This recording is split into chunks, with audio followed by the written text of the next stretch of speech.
right, welcome to the Aaron Werner podcast on iCode Media. I have my good friend, Dr. Ashley McFerron, with us today, and she recently, in her practices recently, got a pretty cool recognition, and we'll get into that in a minute. But first, I want to give Ashley a chance to introduce yourself to all of us. Thanks, Aaron. Yeah, it's good to be here. My name's Ashley McFerron. My practice is in Canby, Oregon, just about 30 minutes south of Portland, and I've had it for 13 years, but we're celebrating our 50th anniversary at the practice this year. So I have two associate doctors, and we're just rocking along. I'm in the middle of buying another practice in town right now too, so that's keeping us busy. And I'm a vision source practice and have been my entire career. So, and we're just primary care in a smaller town, and just see people of all ages and love it. Awesome. Were you an associate in the practice before you bought it? Did you buy it cold? How did you get it? I wasn't. I was working in a town about, less than 10 miles away as an associate. And, funny story, I had just gotten married, came back from my honeymoon, and my boss at the time, Scott Naring is his name. He was a vision source doctor forever too. He just retired. He came to me and said, "There's this practice for sale. Do we have to go look at it together?" He knew that I wanted to own a practice at some point, and we had talked about me buying into his, but he said, "We need to go look at this practice." We went and looked at it together, and it was kind of a turnkey practice. He, at the time, had a GDX and the only thing, and an Optimap and stuff, but didn't have any EMR yet, but had four exam lanes. It was pretty well equipped and everything. And so Dr. Naring came to me and said, "Okay, do we want to do this together? Do you want to do it yourself? Do you need me to help finance it and I can be the bank? Like, how do you want to do this?" And I just had his full support from day one. And I just kind of said, "I think I'm going to do it on my own." And I truly got 100% financing from the bank to buy the practice, and was working at my job on a Monday, signed papers at 6:00 that night, and had a full schedule of patients on Tuesday the next morning. Never looked back. So that's crazy. Yeah, it was pretty nuts. But there was an associate that was working there at the time that stayed on, so I never had to see patients 5 days a week from the very beginning, which allowed me to, really focus on the business side of things and kind of growing the practice and working on systems and stuff like that. So very cool. Yeah. Well, how cool is that to have a mentor that was looking out for you and your success? He's the best, and now his daughter's a optometrist, and I think I'm kind of her mentor. So it's know how cool. Small the optometry family is, right? Oh yeah, it's tiny. Yeah, that's very cool. And then leading off right away, having your built-in admin days, which I think a lot of young practice owners don't do because we're scared that we're not going to make the revenue. We just need to hustle, and we don't have a chance to look up from the grind. Yeah, I mean, it is by far the best thing I ever did was not see patients 5 days a week. Actually, right now, one of my associates is on maternity leave, and we decided not to hire a fill-in doctor, and so myself and the other doctor are working more, and I've been seeing patients 5 days a week a few weeks, and it's it's a lot. And my husband's like, you need to cool it a little bit, because it's it's stressful, and then you don't get the other things done, and especially after going to the exchange and buying new equipment and implementing new technologies and hiring a virtual assistant and doing all of these things, it's like I don't have the time to do all of those things and see patients. So I think having those admin days is, super important. They are, and you don't appreciate them, I think, fully until you don't have them. It's been rough. It's 3 more weeks, she'll be back. That's awesome. We've found too that even whenever we find a challenge in the office, that we get a lot of value just from closing down for a day, recircling the horses, having a training day, having to get everybody on the same page day is important. Yeah, absolutely. We do that 2 or 3 times a year, and it's very helpful. Yeah, no, definitely. So, and I'm sure a lot of that is part of the reason that you guys have been so successful, and then were nominated and recognized as a CooperVision best practice. So talk to me about that a little bit, and congratulations. Yeah, thanks. So the process is you actually apply yourself. So you have to, put in the work. And a few years ago, I kind of, half did an application and didn't win it. And this year I just kind of decided okay, I'll actually really try this time. And, they asked some pretty thought-provoking questions about what sets you apart and, what's important to you and your values and all of this kind of stuff. And what I really didn't know until I was at the summit that I just got back to from a few weeks ago is that the previous winners and then some other people, just peers, are who choose the winners. So they read through all the applications. It's not really, CooperVision doesn't choose them. And in fact, you don't even have to fit Cooper products to apply. Like there's people that aren't big Cooper practices that have won it before. And so it was, you send in the application and then you just get notified. And I was fairly surprised, but it was super exciting.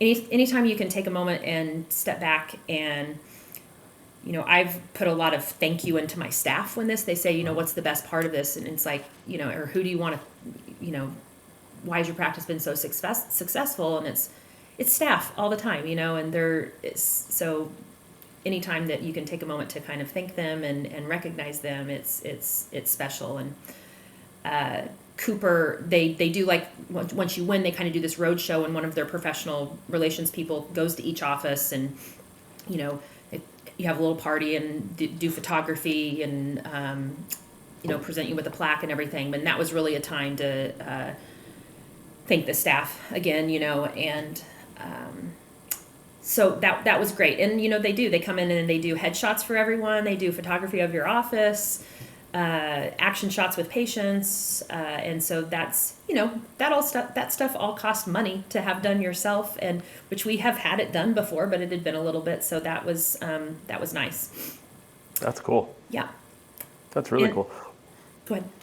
Oh, I was going to say, I think it's unique too in optometry. I didn't fully realize that you had to self-apply or to apply yourself and nominate yourself. And I think sometimes we're the exact opposite of being egotistic, right? Mm-hmm. We don't want to stand out. We don't want to be that light on the top of the hill. We just, we want to blend in with everybody else. And I don't know why that's part of our culture, but it tends to be.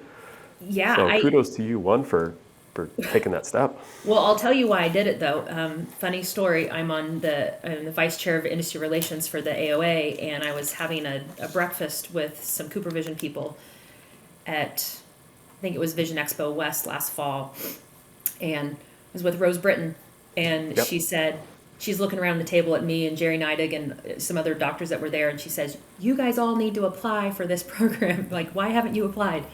And so once I won, I was talking with her, and I was like, "You're the reason I applied, Rose." So, because again, I totally get it. Like, I don't ever need recognition. Like, I just want to live in my little bubble, do my job, and I'm not good at social media or like promoting myself. Like, I just want to take care of my patients, take care of my staff, and live my life. So it is a little outside of the box, but she's why I did it. Oh, very cool. Rose is fantastic. I love that team over there. They are. And I'm thinking ahead. I don't want to get ahead of myself a little bit, but Kyle Clutie and Brianna Rue are joining me in a couple weeks for a book club on the gap and the gain. And one of my takeaways from that book is too often, at least I look forward. What's next? Where's my next goal? Where am I going? Where am I going? So the book talks about always living in the gap. I can't live in the moment. I can't be happy because I'm trying to get to where the next step, the next stage, right? And I'm a happy person.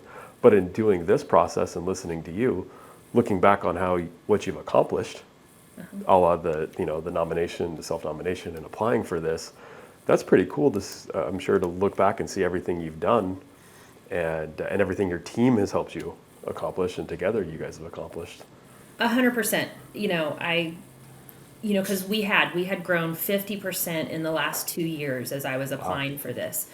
And kind of I still have the same amount at that time I still had the same amount of staff, so I knew everyone was working their butts off. And so to take a moment and look at that. And you're right. Like, I've talked about this a lot. You go to college, and the whole time I'm in college, I'm worried about getting grades so I can get into optometry school. And it's like, oh, I got to do this to pass boards, and then, oh, I'm going to go work for someone. Oh, I need to have my own practice. You're right. You're always like looking for the next thing, and it is nice to just pause and A, appreciate kind of where you are and what you've done, but B, yeah, look back and give thanks to everyone. So yeah, it was good. Yeah.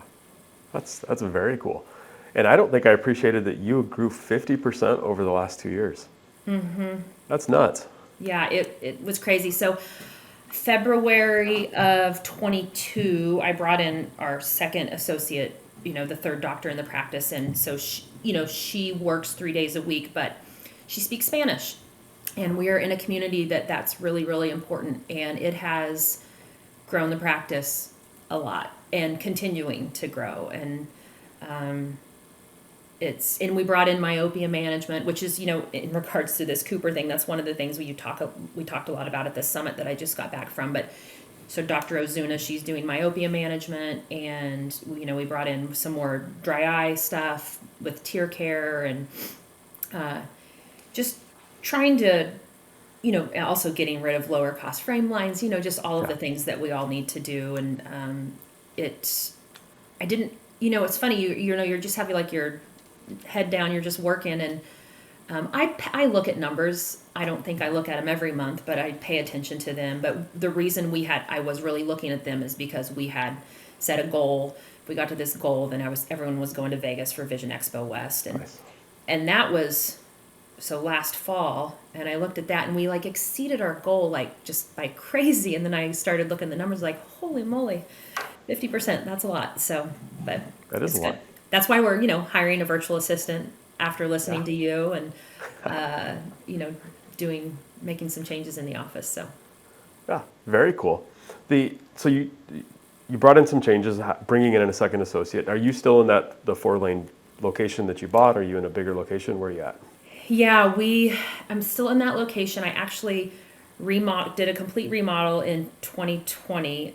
So funny story, we were actually scheduled to do a remodel in the summer of 2020. We were going to be working or like having 3 and 4 day weekends and moving things around, and like it was going to be a total disaster. And when everything shut down with COVID, my contractor called me and they said, "Hey, do you want us to do the remodel while you're closed?" And I said, "Yep." And so in 36 hours, I got a pod. I moved all the equipment out of the office. They came within 36 hours. They had demoed everything, done everything, and they had it all done in like 5 or 6 weeks. And so we had a full remodel. When we reopened for COVID, everything was fresh and new and clean and lovely. And so it was a really nice thing. So, and I spent a lot of money on that. So we need a bigger office, but there's not land where my practice is. There's nothing for sale. And so I'm actually in the middle of buying. Actually, when I get done with you here now, I'm going to meet with attorney and realtors about this other practice that I'm buying in town. It's a pretty small practice, but he has a good piece of real estate. The building's really old. I mean, it was built in 74 and it hasn't been touched, so it needs to be remodeled. Mm-hmm. So trying to decide what that's going to look like, whether we are so the doctor I worked for before, Dr. Naring, that he opened up a second location within his town too, because he's the only office there. Okay. And both of us have a high amount of Medicaid. So he did a pediatric clinic, and then still has his primary clinic. So I'm looking at doing that. I'm also just looking at just diving into dry eye and just redoing it really nicely and just having a specialty clinic. The other thing we're considering is getting all of the phones out of the office and moving more admin stuff there. And my husband would use part of the building as well for his business.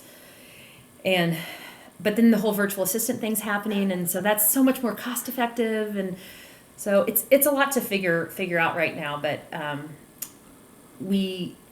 can't build up, I can't build out, and there's no land, nothing for sale right now. And we're in a really prime location too. So growing pains, but we're in the middle of trying to figure it out. Good problems to have. Yeah. Good challenges to have. So. I've been working with Mick to try to, Mick, help me. I need some brainstorming. Like, what do I do? Yeah. So. Well, it's nice to have, I think necessary to have colleagues like that you don't necessarily have the answer, but collectively, throw some things on a whiteboard, figure it out. Yep. Try to get a different perspective of where you're at and where you can go and what your opportunities are. Right. And I think the other thing that's, the Boo email list has been so great to having, we've all had our small groups of colleagues that we always, throw ideas around. But when you throw it out on that email list and you've got people from other parts of the country or different practice settings or whatever, just seeing things from a different view, it's been really helpful as well. So Yep, absolutely.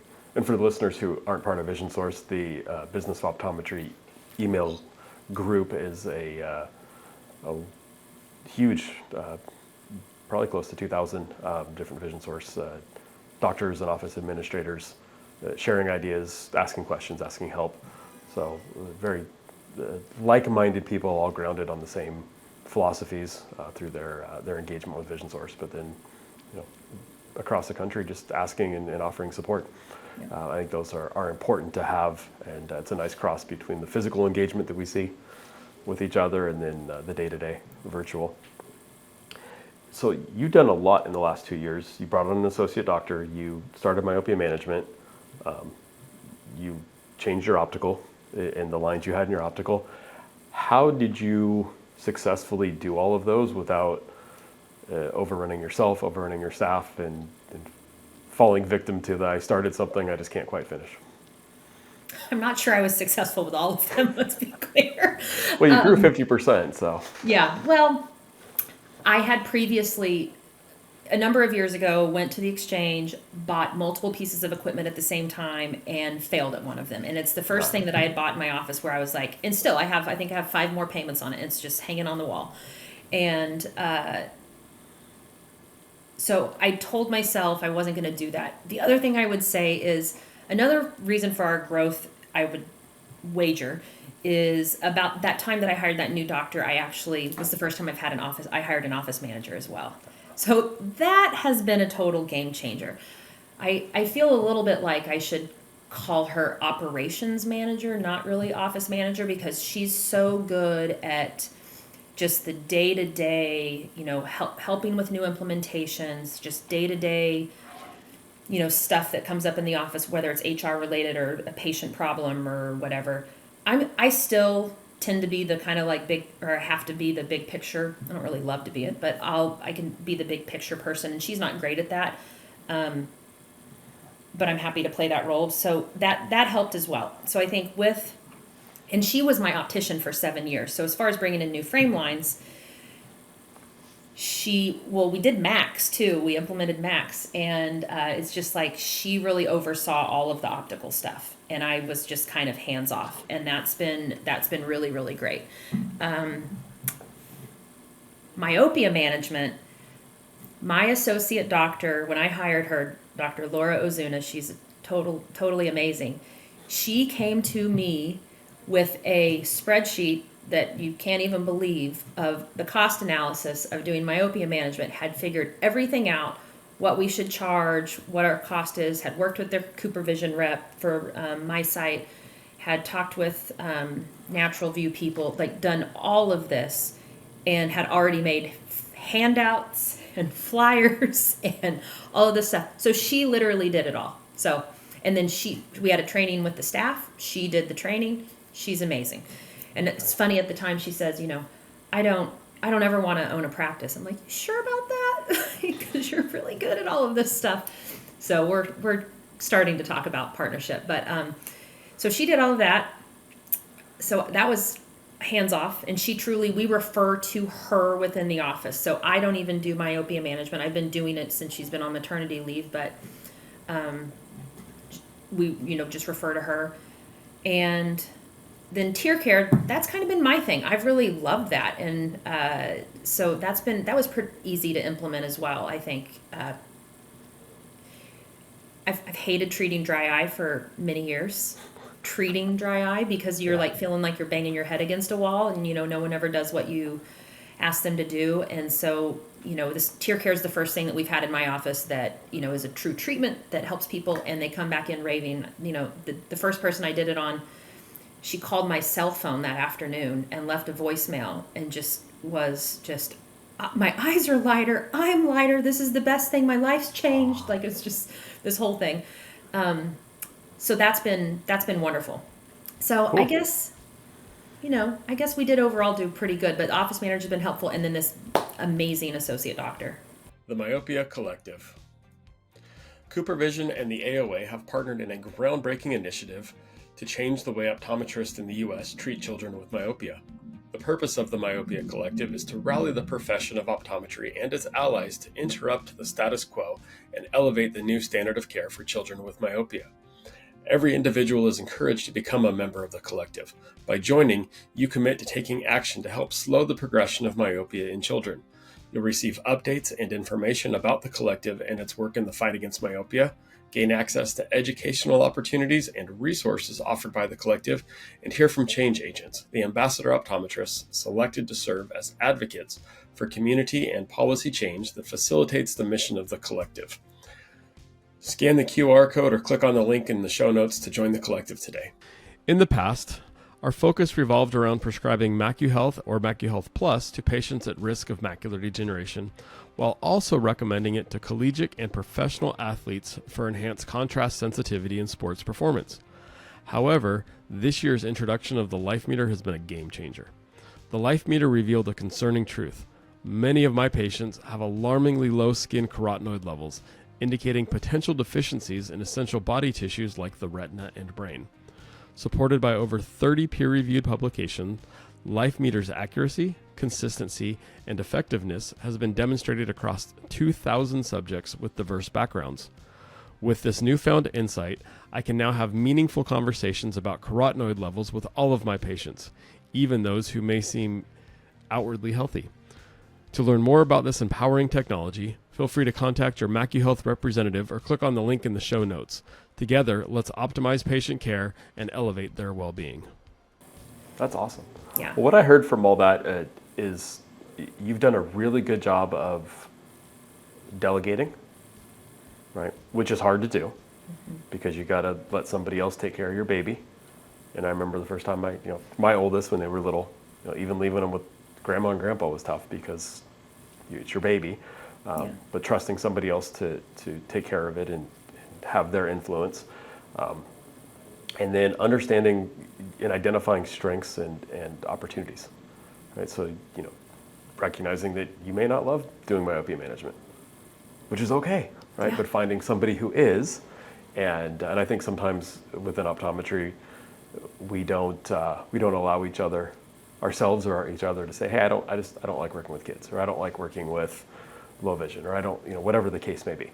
But here's what I do. And I refer internally to the doctor that's really good with that. They in turn refer back the drive to me because they may not love it, but they know that I do. And so within the clinic, we're successful, but not everybody has to be everything to everyone. Absolutely. And I feel really strongly about this in our profession on the whole. I'm actually working with our state association right now of creating, they're getting ready to send out a survey to all the ODs in the state of like, what are your specialties? Because I feel like we refer outside of optometry more than we should. Yeah. And so as an example, this doctor that I'm buying his practice from, he's an older guy and doesn't do any medical optometry. For years, he's been referring me foreign bodies, glaucoma patients, whatever, instead of sending them to an ophthalmologist. And that's how it should work, like I hate scleral lenses. I'm not fitting a scleral lens. You couldn't pay me thousands of dollars to fit a scleral lens. But I have an associate 10 miles away that we refer to for that. None of us like scleral lenses in my office, and that's okay. So it actually, the other thing it helps with is, in our clinic, it's not like, oh, it's Dr. McFerron's patients and Dr. Ozuna's patients. Yeah. Like there are patients that say, I only want to see so-and-so or whatever. But on the whole, we see each other's patients all the time, and so when we're referring within the office, it makes that even more, even easier to have that conversation with these patients that it's like, no, I don't do that, but Dr. Ozuna does. She's amazing, and people are then used to seeing really any of us and trust all of us to take care of them and people and their families. So, yeah. No, I love that. We do the same in the clinic, and my dad does a lot of keratoconic, and so he loves it. He loves designing the lenses, and it doesn't excite me. Nope. Right. So it's great to say, hey, you have this. I'm going to schedule you back. You're going to see Dr. X. He's fantastic. Right. Yep. That's where you need to be. Dry eye goes to Brittany. same type of thing. It makes it really easy, and they become patients of the practice, not patients of the individual doctor, Yes. which is really ultimately what we want. And quite frankly, what I see everywhere else. I mean, my kids have their dentist until they're 18, and then they go to an adult dentist because the pediatric dentist just does kids. Yep. And they need braces, they refer them out to somebody else. You know, in healthcare, they've got their pediatrician, and they hurt their knee. Now they get to go to the sports medicine doctor. You know, I get kidney stones now. I got to go to the kidney doctor, and so it's nobody tries to be everything to everyone. Yep. And I think that mentality, once we get over that hump in optometry, is going to help all of us. Yeah, and I think too, the one of the other benefits of taking admin time and not being the only doctor in your practice. I mean, I've never been the only doctor in my practice. So from the very beginning, that was the precedent that was set. You know, it's not Dr. McFerron's, optometry practice. It's Canby Eye Care, and all the doctors are amazing. And, so Yep. I'm maybe a little bit more sensitive about that because my dad is an optometrist, still practicing at 71 years old. He's never had an associate. He practices in small town Oklahoma. He grosses 7 figures. He's got a good practice, but I remember as a kid, we'd be traveling to AOA meetings or meetings wherever, and he would just complain the whole time that not only am I not making money, but I'm spending money all week, and have you guys at Disney World or doing whatever. And I'm just like, I am just never going to be that person. Like, why would I take the risk of owning a practice if I have to be the one there to bring in money? I mean, that's just, Yep. That's not business. That's not ownership. That's like slavery. Well, I had it explained. Yeah, I had it explained to me this way: is that there's nothing wrong with owning a really good job. We see it all the time. I have electrician friends that they're the electrician. Their whole company is just them in the truck that they're driving around in, right? Which is totally cool. And I have friends that are very successful, like your dad, optometrists, like my dad before I joined in. They were the product, if you will. It was them, and there's absolutely nothing wrong. You can be very successful with that. But the step to owning a really cool job and being a business owner is a different mindset. Mm-hmm. And it's where you no longer become the product, you become the manager, and the entity becomes the product, the service, Right. The value that they get from it becomes the product. And I think for some people that's just not what they want. They like being that person. They enjoy the individual relationship. I don't even think it's an ego thing. I think they enjoy the helping people and serving, and if they're not the ones they're serving, they have a bit of FOMO. Where others like you and I love creating opportunities for other people, my associates, my employees. It's bring in more opportunities for the patients to have, so that collectively the umbrella of Werner Optometry can take better care of them. Yep. So, and I really like spreadsheets. There's something fun about a nice, organized, KPI spreadsheet. Yes. So, very cool. So, tell me a little bit more. We started off at you mentioned you went to this this roundtable meeting for having been recognized as a best practice within CooperVision. What was that experience like? So it was great. They move it around every year, and this year it was in Austin.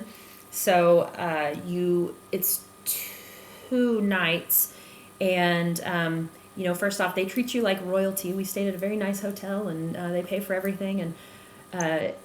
And what it really is, they certainly honor you and make you feel special. But the large majority of it is actually being with the other honorees and sharing best practices. And so they have, they do round tables where there's a different subject at each round table and you rotate around.